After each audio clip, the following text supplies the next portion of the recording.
Halo, selamat pagi anak-anak yang berada di rumah. Bagaimana kabar kalian? Ibu berharap semoga kalian dalam keadaan sehat dan tetap bersemangat dalam pembelajaran kita jarak jauh. Baik anak-anak, di awal tahun ini anak-anak sudah memasuki semester 2. Sebelum kita mulai kegiatan pembelajaran kita, ada baiknya kita berdoa terlebih dahulu. Ibu guru akan memimpin doa kita, yaitu doa Bapa kami. Ambil sikap berdoa, kita mulai. Demi nama Bapa dan Putra dan Roh Kudus, amin. Bapa kami yang ada di surga, dimuliakanlah namamu, datanglah kerajaanmu, jadilah kehendakmu di atas bumi seperti di dalam surga. Berilah kami rejeki pada hari ini, dan ampunilah kesalahan kami seperti kami pun mengampuni orang yang bersalah kepada kami. Dan janganlah masukkan kami ke dalam pencobaan, tetapi bebaskanlah kami dari yang jahat. Amin. Demi nama Bapa dan Putra dan Roh Kudus. Amin. Baik anak-anak, hari ini kita akan mulai pembelajaran kita yaitu tema 6, subtema 1, menuju masyarakat sehat, pembelajaran 1, masyarakat peduli lingkungan. Nah, hari ini kita akan belajar muatan ilmu pengetahuan sosial atau IPS. Adapun tujuan pembelajaran kita hari ini adalah siswa dapat memahami makna proklamasi kemerdekaan, upaya mempertahankan kemerdekaan, dan upaya mengembangkan kehidupan kebangsaan yang sejahtera. Baik anak-anak, pada pertemuan kita sebelumnya di semester 1, Ibu Guru sudah menjelaskan tentang proklamasi kemerdekaan Indonesia, bahwa proklamasi sebagai titik tolak perubahan hukum kolonial menjadi hukum nasional. Kemerdekaan Indonesia itu merupakan hasil perjuangan para pahlawan dan seluruh rakyat Indonesia, bahwa proklamasi kemerdekaan Indonesia itu sudah diperjuangkan sejak zaman penjajahan Belanda hingga zaman penjajahan Jepang. Pada zaman penjajahan Jepang, Jepang membutuhkan bantuan rakyat Indonesia untuk melawan sekutu. Nah, sekarang kita lihat perjalanan proklamasi kemerdekaan Indonesia. Kita lihat yang pertama, pada bulan Agustus 1945, Jepang kalah dari sekutu sebagai tanda berakhirnya Perang Dunia Kedua. Kemudian Sultan Syahrir dan golongan muda mendesak Soekarno dan Hatta untuk segera memproklamasikan kemerdekaan Indonesia. Kemudian kita lihat selanjutnya bahwa Soekarno tidak menyetujui dengan alasan menunggu keputusan sidang PPKI untuk menghindari adanya pertumpahan darah. Kemudian kita lihat selanjutnya bahwa golongan muda tidak setuju dengan keinginan Soekarno karena mereka menginginkan Indonesia itu meraih kemerdekaan melalui perjuangan sendiri. Kemudian kita lihat golongan muda membawa Soekarno dan Hatta ke Rengas Dengklok. Tujuannya untuk melindunginya dari pengaruh Jepang. Kemudian dari golongan muda kita lihat setelah berdiskusi, Soekarno dan Hatta setuju untuk segera memproklamasikan kemerdekaan.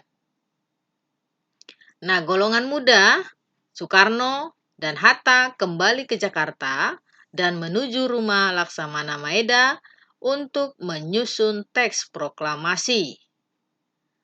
Nah, selanjutnya naskah proklamasi itu disusun oleh Soekarno, Hatta, dan Ahmad Subarjo. Naskah tersebut kemudian diketik oleh Sayuti Melik. Hingga pada akhirnya pada tanggal 17 Agustus 1945, teks proklamasi dibacakan oleh Soekarno dengan didampingi oleh Muhammad Hatta. Nah, ini kita lihat di sini ada beberapa gambar. Ini adalah teks proklamasi. Gambar yang pertama itu naskah teks proklamasi setelah diketik oleh Sayuti Melik. Sedangkan gambar yang kedua itu merupakan naskah teks proklamasi sebelum diketik oleh Sayuti Melik.